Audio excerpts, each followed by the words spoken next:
Mill-batterija Ferretti sal-pitch tal-water polo mad-dawra sħiħa tal-Bajja ta' San George, il-proġett ta' riġenerazzjoni tax-xatt ta' Birżebbuġa se jsir b'investiment ta' 12 miljun euro.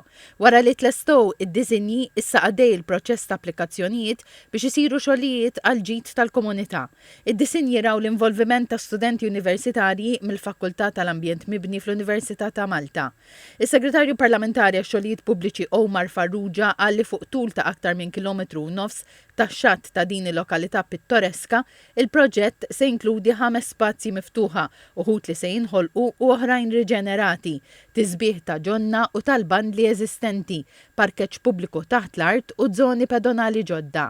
Kompla jgħid li se jkun hemm ukoll karreġġata ġdida ċiklisti u wkoll tisbieħ matul ix-xatt b'materjali u sostenibbli.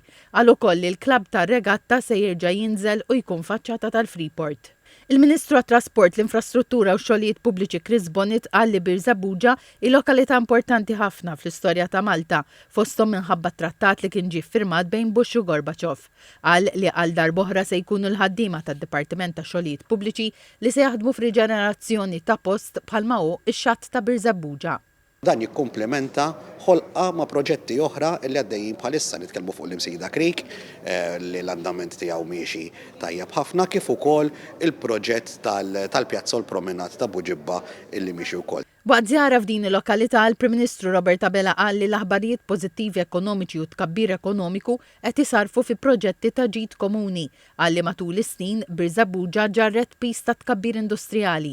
F'dan il-kuntest irrefera l-eluq tal-impjant 31 ta' Marzu tal-ħażna tal-fuel li qal li franka ħafna emissjonijiet u trakkijiet daħlin fil-lokalità u l-investiment fil-pitch tal-water polo u l-park ta' Benajsa. Jekk ma jkunx hemm flus fil-but, proġetti bħal daw ir-realtà hija li ma tkunx tista' tagħmilhom.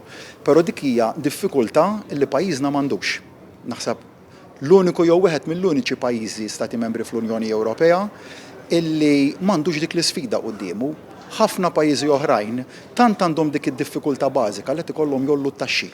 Li qed ikollhom iduru fuq il-popli tagħhom u jieħdu l-flus mill-but tal-popli tagħhom biex ikunu jistgħu jipprovdu l-aktar servizzi bażiċi. Aħna f'pajjiżna mmorru bil-kontra qegħdin. Innaqsu t-taxxi.